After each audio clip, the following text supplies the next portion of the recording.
د ستر واکمن په پاک او سپېڅلي نامه د پښتو تلویزیون درنو لیدونکو السلام علیکم. په دې هیله چې خوښ او خوشحاله ژوند ولرئ.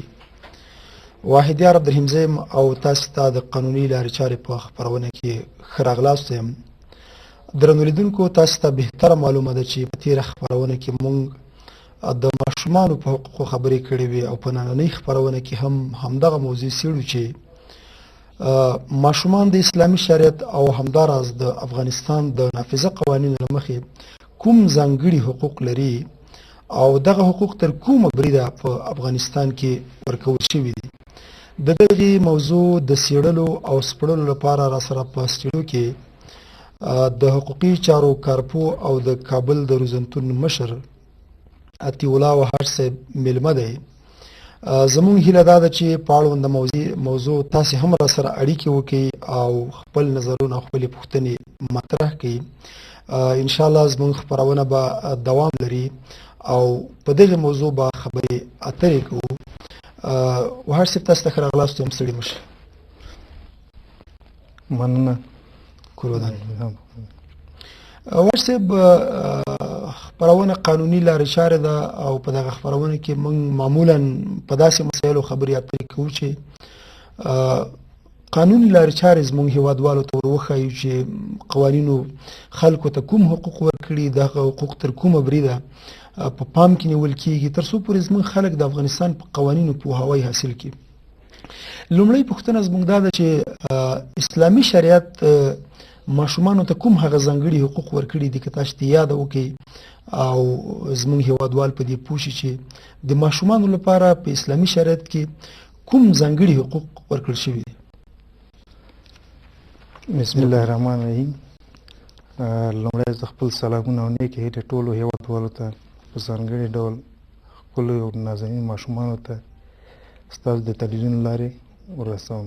مننه.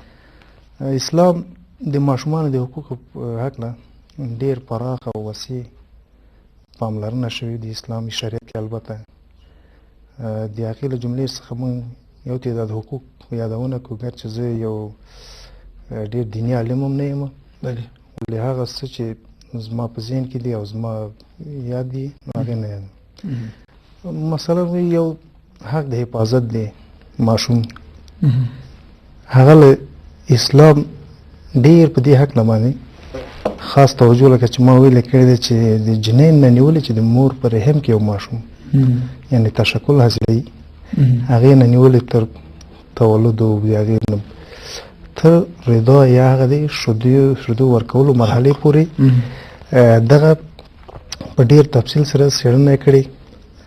یعنې هېڅ اسلام هېچ چاته اجازه دې نه ورکوي حتی چې هغه جنین چې د مور په رحم کې یا هغه مور ته اجازه نه وي چې هغه هم قتل کړي یا تلافي کړي. په دې هکله ډېر حدیث شته ده، ډېر مثالونه شته ده. نبي علیه السلام ته یو ښځه راغله، حتی چې هغه ماشوم مشروم نه و، یعنې حرامي و په اصطلاح هم، یعنې چې زما دغه ماشوم د زنا لږ نه دی. نو نبي علیه السلام ورته ویلي چې په تا اوس موږ حد نه تطبیقوو تر څو چې دغه ماشوم تولد نه شي.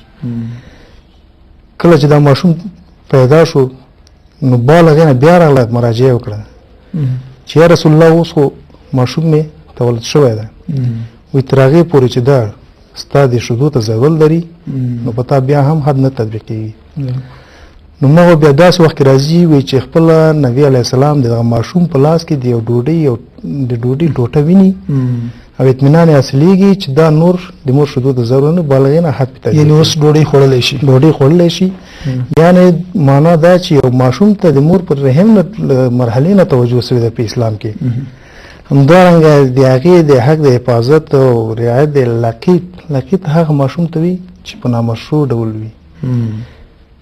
اسلام وایي چې یو ماشوم په نامشروع ډول هغه هم اجازه چاته نشته چې لکه څنګه چې مخکې چې دا ساک کړي یا دا له منځه ویسي او یا دا ماشوم په یو شکل زجر و یا څنګه چې حتی په تحقیرآمیزه ډول الفاظ استعمال شي تر څو دغه ماشوم یعنې عین شی هغه ماشوم په شکل ده کوم چې په مشروع لار نه تولد کېږي یا پیدا کېږي. د دې ماشوم په اړه هم وایي چې په ده باید نوم کېښودل سي، ټول اسلامي اصول کوم چې ایجاب وي هغه باید په ده باندې تطبیق شي. نو له دې معلومیږي چې اسلام هیڅ چېرته بې ګناه هغه څوک چې مقصر نه وي په یو څه کې د هغه ته مجازات او هغه هېڅ په نظر کې نه دي، بلکې د هغه حقوق ټول رعایت شوي دي. حتی د جنګ په میدان کې د ماشوم وژنه قطعا منع ده په اسلام کې،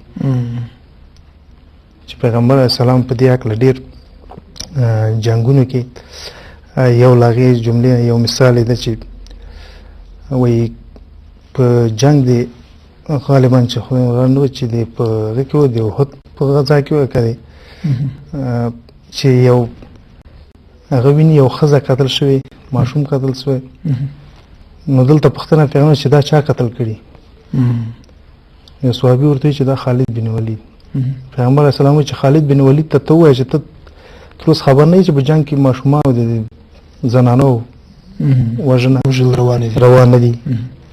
همدارنګه پیغمبر علیه السلام په بل حدیث کې راغلی، حدیث د مشکات شریف ده، چې تاسو ماشومان او ښځې مه قتلوئ. د جنګ په وخت کې تاسو ماشومان او ښځې مه قتلوئ. یعنې دې چې دلته هم ماشومانو ته ډېر توجه شوی، ماشومان حقوق په نظر کې نیول شوي دي، ځکه چې ماشوم واقعا چې یو ظریف او پاک قشر ده، په هیڅ صورت کې ماشوم ګناهګار نه حسابېږي. حتی یو کافر ماشوم چې وي هم نو ډېر علما داسې چې هغه دوزخ ته نه ځي، هغه په عراق داسې ځای چې د جنت او دوزخ ترمنځ یو ځای د پالته اوسېږي. د افغانستان په نافذه قوانینو کې د ماشوم حقوقو ته څه ډول یاده شوې یا کوم ډول امتیاز ماشوم ته ورکړل شوی، که دې ته یو لنډه اشاره ولرئ؟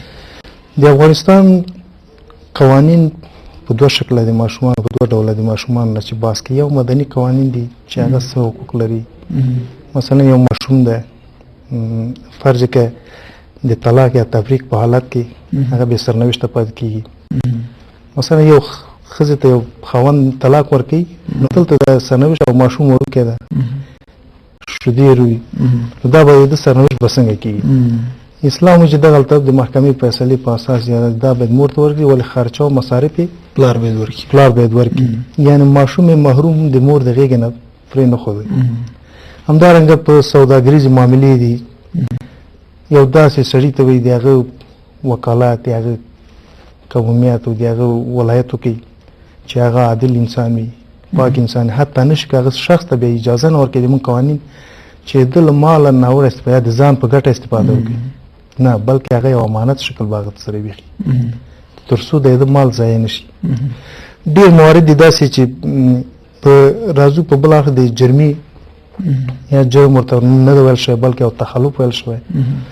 البته د حقوقو استادان داسې نظر کوي چې د جرم او تخلف ترمنځ فرق دا چې دغه جرم کلمه لږ شدیده نسبت تخلف ته، یعنې جرم کې اراده کاملا شامله وي، په بشپړه اراده باندې ترسره کړي هغه ته جرم ترسره کوي. او تخلف چې ورته وي تخلف، نو هغه چې دغه اراده پکې نیمګړې وي، یعنې سرغړونه د دې هغه عمل چې قانون په قانون کولو امر کړی وي، په کولو نه کولو امر کړی وي. ولې دلته وایي چې دغه که څوک ولې ورته متخلف وي ماشوم ته چې د اراده داسې هغه اراده نه ده څومره چې د عاقل او بالغ شخص وي، یعنې د اراده نیمګړې ده.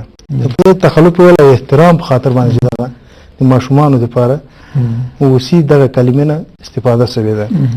په د افغانستان په قوانینو کې ډېر البته داسې هغه نه فقط په څو برخو کې یو څه امتیازاتو باندې قیل شوي، مثلا د دې لپاره ځانګړي ځایونه، د محبسونه، البته ځانګړي څارنوالي، پولیس، محاکم او هغه طی مراحل د دوسیې یا دوسیه چې په کوم وخت کې هغه کېږي. مثلا په نور که په یو میاشت کې د دې په یو هفتې دپاره وي، که چېرته بیا یو هفته کې تحقیق پوره نه شي څارنوالي کولی شي دغه 4 هفتو ته وغځي، خو زیات اجازه نه ورکوي. همدارنګه محاکم شلو ورځو کې باید په اندازه شلو ورځو دې باید تصمیم خپل ونیسي، یا په 10 ورځو کې بیا ډېر ضرورت دی هغه نه. بل په خپله مجازاتو کې ورته تخفیف په نظر کې نیول شوی.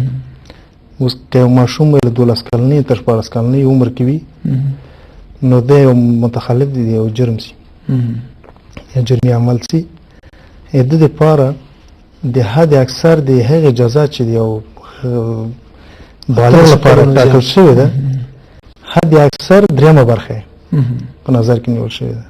یعنی که داسې ووایي چې یو شخص چې 18 کلن یې عمر یې پوره کړی یا له دې نه مثلا په هغه 9 کاله قید شو 9 کاله قید شو حد اکثر البته زموږ ستاسو جزا قانون که تاسو فکر کړی چې هلته حد اکثر او حد اقل معلومه ده پکې نو لکه هغه حد اکثر برخه مثلا 9 کاله جزا تعیین شوې د یو جرم لپاره او هغه جرم مرتکب یو ماشوم شو چې عمر له 14 تر نخکته تر 12 پورې ده په دغه باندې 3 کاله قید تطبیق کیږي. خو هغه هم قید نه وي هغه به په داسې یو ځانګړي حالت کې ځانګړي اصلا لکه څنګه چې مخکې مې وویل دا جزا خو په مجموع کې په خاطر د عبرت او د اصلاح د مجرم ده نه انتقام اخیستنه یا غچ اخیستنه په پام کې نه وي. خو دلته هم د ماشوم ستا خبره صحیح ده چې یو ډېر داسې حالات ویلي قانون ویلي که چېرته داسې امکان دی وي چې د فرار او د بل څه ویل دا باید یو ضمانت په اساس باندې خپل اقاربو ورثه تسلیم هغې وساتي او که مرکز کې وي هلته د تربیې او تعلیم لاندې ونیول شي تر څو دوی ته دغه یو مقاومت کود د حقوقي اصطلاح باندې چې تکړه شي آینده دې ته آماده نه شي چې بیا دوی په داسې یو ناوړه عمل باندې لاس پورې کړي. نو حتی د 12 کلونو زموږ په قانون کې ویلي چې ښکته ماشوم چې د هغه هېڅ مجازاتېږي نه یعنې مجازات په هر کې نه تطبیقېږي. بل په د ماشوم لپاره یو ځانګړی دا چې ماشوم اعدام نه لري ولو که جنایت هر څومره سخت یعنې په ماشوم باندې د اعدام حکم تطبیق نه په نړیوالو کنوانسیونونو کې افغانستان له هغې سره پیوستون پیدا کړی د کوم نړیوال میثاقونه چې دي په دې کې د ماشوم حقوقونه څومره یادونه شوې ده ماشوم ته کوم ځانګړي حقوق ورکول شوي دي او دغه حقوقو ته که تاسې اشاره وکړئ مهرباني. نړیوال کنوانسیونونو کې ماشوم ته واقعا په ډېر پراخ ډول باندې حقوق ورکړل شوي دي. د ژوند حق د ماشوم کاملا تضمین ده په هغې کې یعنې هېڅ ډول صدمه یا وارد دي حتی هغو ته مدني حقوق ورکړل شوي حتی یعنې حق د اظهار نظر لري ولو که هر ډول اوسي هغه باید څوک نه کړي دا حق د ده وانخیستل شي محدود نه شي. وایي که چېرته یو ماشوم په بل هېواد کې اوسي مور و پلار نو دوی ته به زمینه مساعد شي یا مور و پلار راوستل سره وګوري یا دی وروستل شي د هغو سره لیدنه وکړي نږدې نه وګوري. د تعلیم حق په هر ډول چې وي که هغه غواړي د ده دپاره دا زمینه مساعد چې دی دی وهر څه د یوه اړیکه به راواخلو. مهرباني. السلام علیکم. وعلیکم السلام. خپرونې ته ستړي مشئ څوک له کوم ځای؟